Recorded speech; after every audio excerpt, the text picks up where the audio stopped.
पर्यावरण यह शब्द आजकल बहुत सुनने को मिलता है और बोला भी जाता है, और उसका एक दिन मनाने का भी यह जो कार्यक्रम है वह भी अर्वाचीन है। उसका कारण है कि अभी तक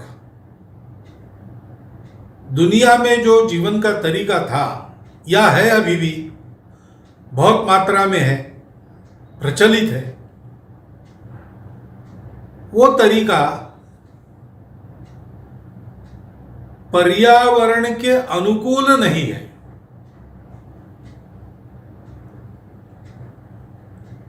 वो तरीका प्रकृति को जीतकर मनुष्य को जीना है, ऐसा मानता है। वो तरीका प्रकृति मनुष्य के उपभोग के लिए है।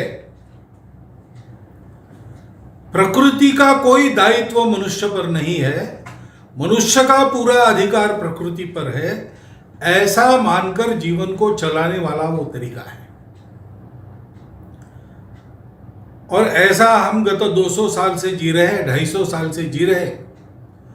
उसके दुष्परिणाम अब सामने आ रहे हैं, उसकी भयावहता अब लोगों को दिख रही है। ऐसे ही चला तो इस सृष्टि में जीने के लिए हम लोग नहीं रहेंगे, अथवा यह भी हो सकता है कि यह सृष्टि ही नहीं रहेगी। और इसलिए मनुष्य विचार करने लगा, तो उसको लगा कि इस पर्यावरण का संरक्षण होना चाहिए और इसलिए पर्यावरण दिवस मनाना चाहिए। परंतु यह हो गई आजकल, विशेषकर 2000 वर्ष पुराने समय से प्रचलित और विशेषकर पिछले 300 वर्षों में अधिक भटका हुआ ऐसा जो तरीका हमने अपनाया, उसकी बात हुई। लेकिन भारत का, हमारा तरीका एकदम भिन्न है। अस्तित्व के सत्य को हमारे पूर्वजों ने उसकी पूर्णता में समझ लिया, और तब से उन्होंने ये समझा कि हम भी पूरे प्रकृति के एक अंग हैं।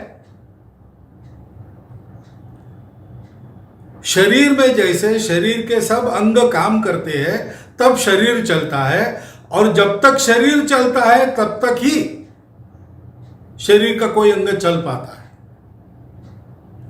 शरीर में प्राण नहीं रहा तो हृदय बंद होता है, थोड़ी देर में दिमाग भी काम करना बंद कर देता है, सबसे आखिरी में अंतड़ियों के स्नायु बंद हो जाते हैं, लेकिन सभी अवयव काम करना छोड़ देते हैं, मर जाते हैं। शरीर अंगों के कार्य पर निर्भर है, अंग शरीर से मिलने वाली प्राणिक ऊर्जा पर निर्भर है। यह परस्पर संबंध सृष्टि का हमसे है, हम उसके अंग है। सृष्टि का पोषण हमारा कर्तव्य है। अपने प्राण धारणा के लिए हम सृष्टि से कुछ लेते हैं, शोषण नहीं करते, सृष्टि का दोहन करते हैं। यह जीने का तरीका हमारे पूर्वजों ने समझा, और केवल एक दिन के नाते नहीं, एक डे के नाते नहीं, तो पूरे जीवन में उसको रचा पचा लिया। हमारे यहां ये स्वाभाविक कहा जाता है कि भाई शाम को पेड़ों को मत छेड़ो, पेड़ सो जाते हैं। पेड़ों में भी जीव है, जीव सृष्टि का वो हिस्सा है। जैसे एनिमल किंगडम है वैसे प्लांट किंगडम है। ये आधुनिक विज्ञान का ज्ञान हमारे पास आने के हजारों वर्ष पहले से हमारे देश का सामान्य अनपढ़ आदमी भी जानता है, पेड़ों को शाम को छेड़ना नहीं चाहिए।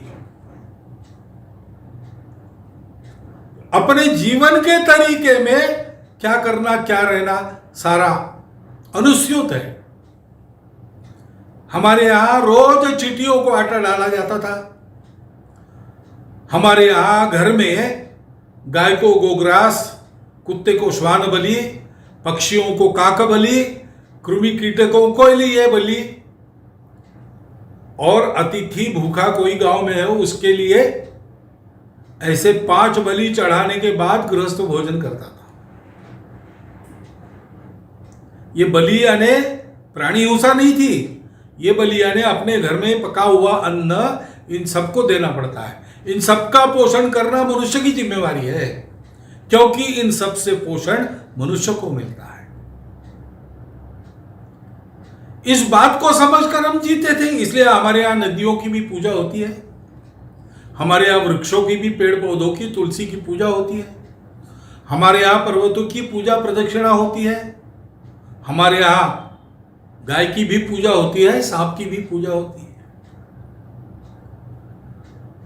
संपूर्ण विश्व जिस एक चराचर चैतन्य से व्याप्त है,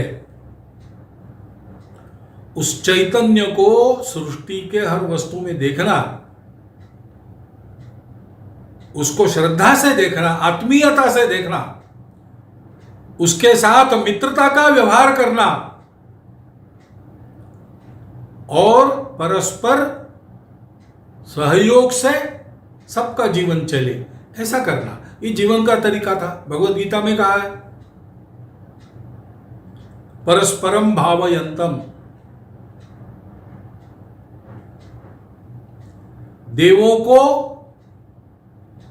अच्छा व्यवहार दो, देव भी आपको अच्छा व्यवहार देंगे। परस्पर अच्छे व्यवहार के कारण सृष्टि चलती है।